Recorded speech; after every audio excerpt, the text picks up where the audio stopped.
Good evening, everyone. I would like to now give the word to Martin Michelmeier, a former Debian project leader.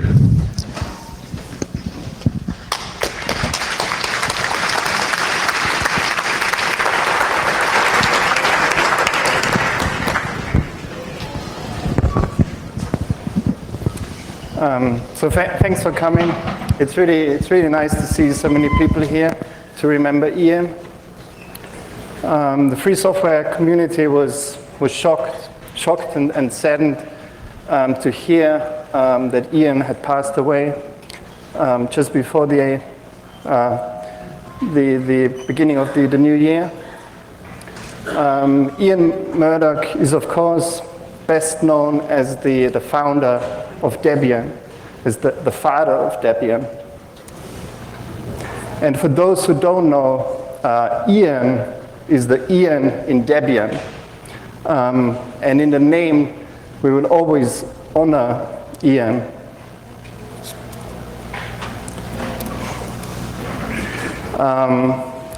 I think one of the things, while thinking about what to say, one of the things that I just had to think about is how much Debian and Ian's work has influenced our lives.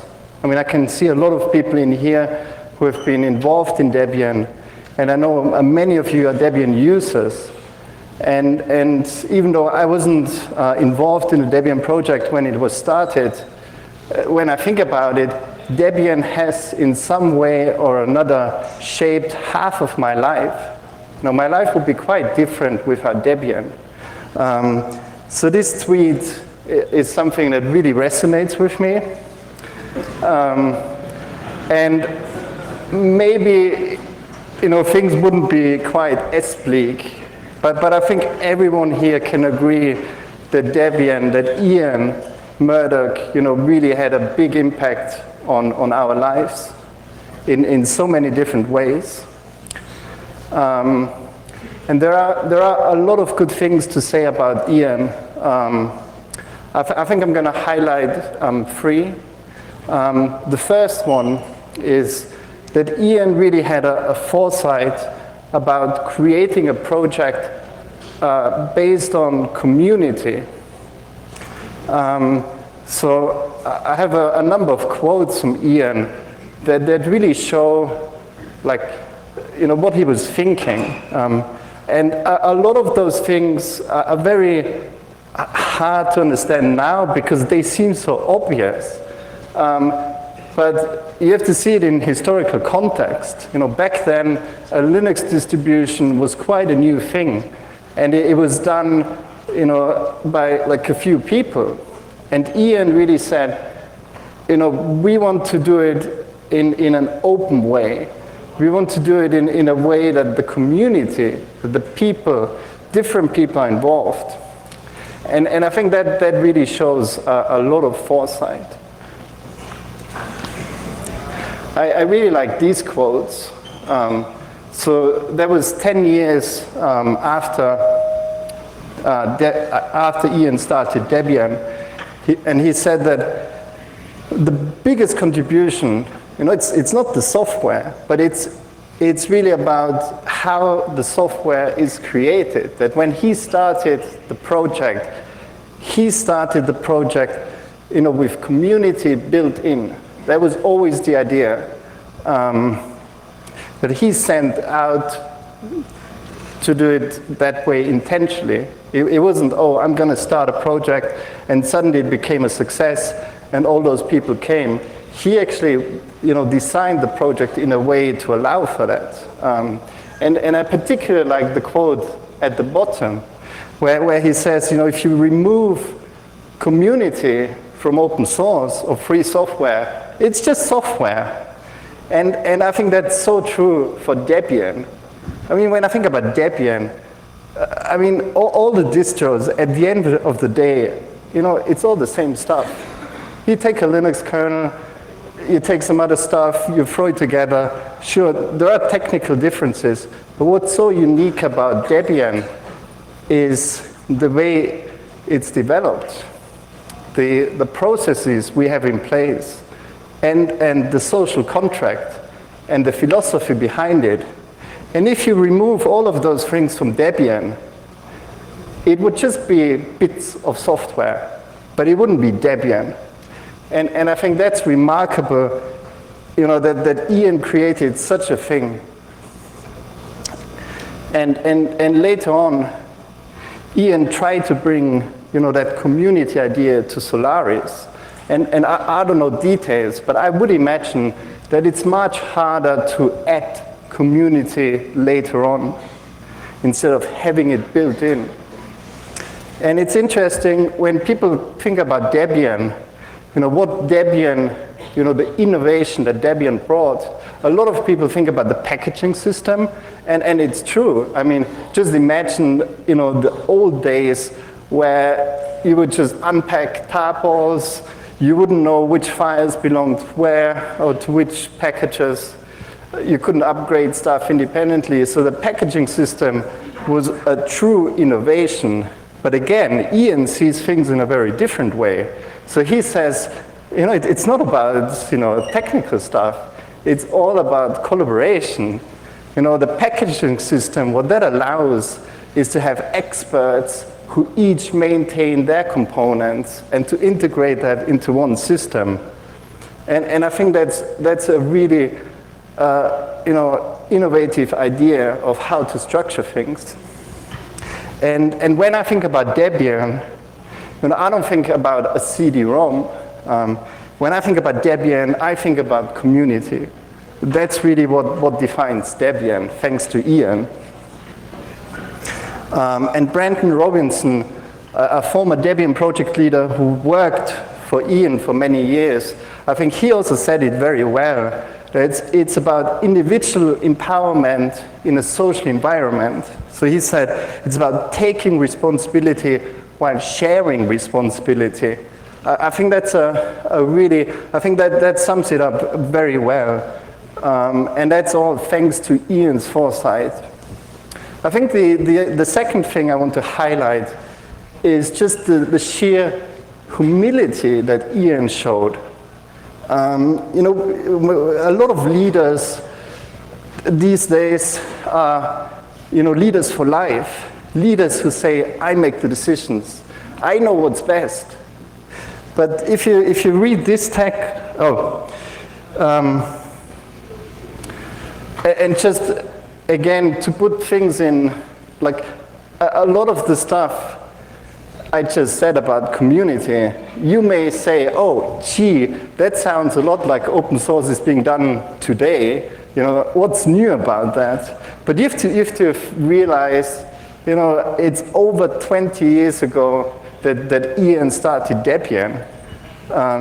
It might be obvious for us now, but it certainly wasn't obvious when Ian started the project. And this is actually a printout of the announcement that Ian made, and he had to print it out because his email quota was 500K, so he couldn't save it. So not 500 megabyte, 500K. And I'm sure some of you in this room weren't even born, when Ian had his ideas. So the second thing is, as I mentioned, the humility that Ian displayed. So when you read this quote, I mean, obviously he doesn't talk about it, but when you read this quote, he doesn't say, I know what's best for users, I'm going to give you what you need. He says, we need different people from different backgrounds. We need users to be involved in developing the software. And I think, being a leader and showing and telling people, I don't know everything, I don't have the answers. We need all those people. I think that really shows character. And everyone I speak to about Ian, they say the same, how down to earth he was. And I think we're going to see those in the pictures in the video later on. Just, he really liked interacting with people. He was just such a nice person to talk to.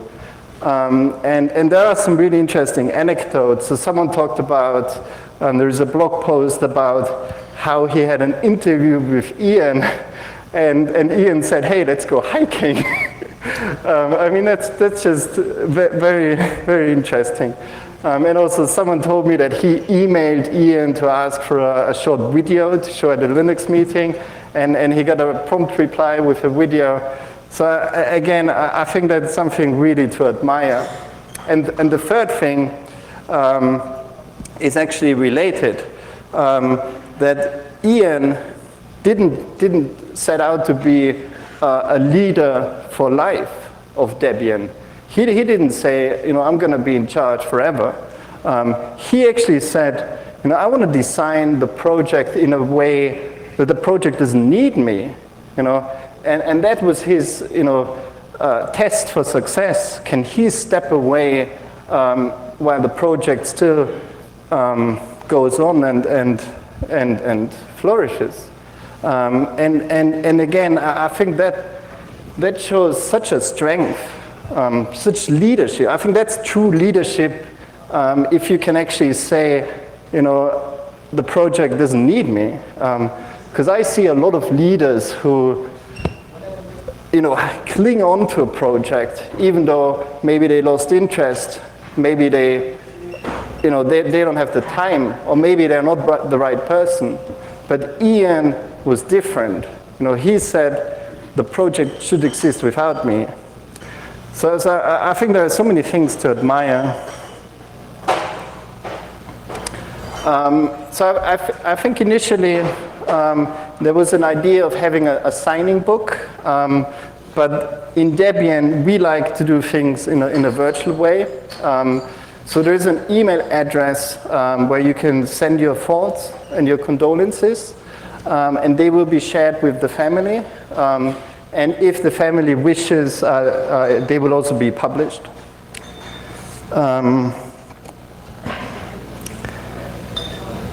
I'd like to thank Laura and Anna from the Debian team who organized everything behind the scenes. I'd also like to thank Valesio Brito, who put together the video we're going to show. And that's based on photos that various people submitted. And also in the next edition of the Debian project news, there's going to be a highlight about Ian's life with a lot of links to blog posts that people have written about Ian. So if you wish, you can read some more about personal anecdotes and other things that people have shared. So again, if you want to express your thoughts, you can do that until the middle of next week. And even though this is about Ian, and we should remember Ian, I think it's also a good time to just reflect. It seems that we've lost a lot of great minds recently. So please take some time to thank the people you admire most while they're still around. And with this, so we have a short video prepared.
Thank you for coming.